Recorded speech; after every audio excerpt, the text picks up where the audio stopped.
Hello guys! Ayan po, another day, another journey na naman sa ating mga master mechanic. Ayan, busy po ang ating mga master ni mechanic. Pinaklas po ulit yung motor. Ayan po, tingnan nyo po yung makina niya. Baklas-baklas po. Ayan, mga tinutornilyo po nila at may binabaklas pa po sila. Tapos po, meron po silang mga nakasunod pang motor at mga tricycle po dyan. Ayan po. Ayan, ganyan po kahirap magbaklas ng mga gamit. Sa ano po yan sa makina. Tingnan nyo po, nakabaklas po yung motor niya. Ayan po ang ating isang master. Nagutom na at may papansit pa sila. Sana all.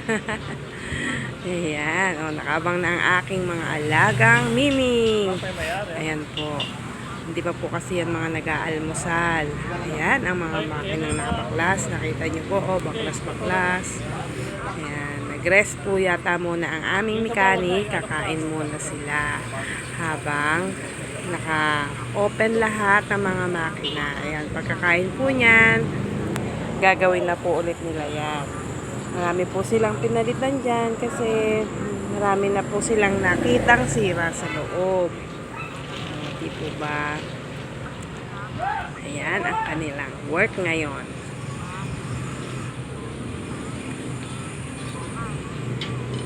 Ayan, meron din pong pinapalitan ng hinihigpitan po yung kadena. Tingnan nyo po. Ayan, naghihigpit po siya. Tapos ayan, meron na naman kaming another torno. Sa mga magpapagawa po dito lang po kayo sa Diasis Motorcycle Parts sa may Cantarilla, Valdepuente, Cabanatuan City. Ayan po, busy pa ating mga master. Ayan, may giniginis ang ating mga master. Diba? Ganyan po sila kabusising magsigawa.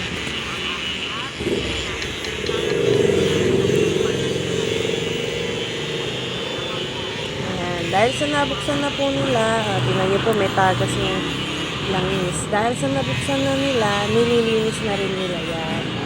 Parang nga naman isang bukasan na lang, hindi yung porque binuksan nila hindi kung alin lang yung sira, yun lang ang gagawin. Hindi sila po, nakabukas naman nililinis na rin nila. Parang naman sulit ang pagpapagawa ng mga customer. Ayan po naman, inililinis ng CVT cleaner po. Ayan. Kita nyo po, pinapaliguan pa yan. Tapos, in-sprayan nila ng CVT cleaner. Ayan. Tapos, meron po silang papakabit na pusinan. Pakabit siguro ng pusina yan. Ayan, mga waiting po yan. Hindi po ba? Salamat mga suki sa inyong pagtangkilik sa aming shop, sa Diasis Motorcycle Parts. Ayan, mga nag-aabang po sila.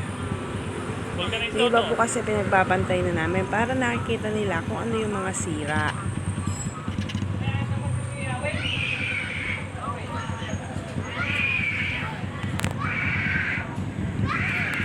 Ayan po, mga customer namin. Ang aming mga customer na tumatangkilik sa amin. Maraming salamat sa inyo, mga suki. Huwag kayong magsasawang pumunta sa amin.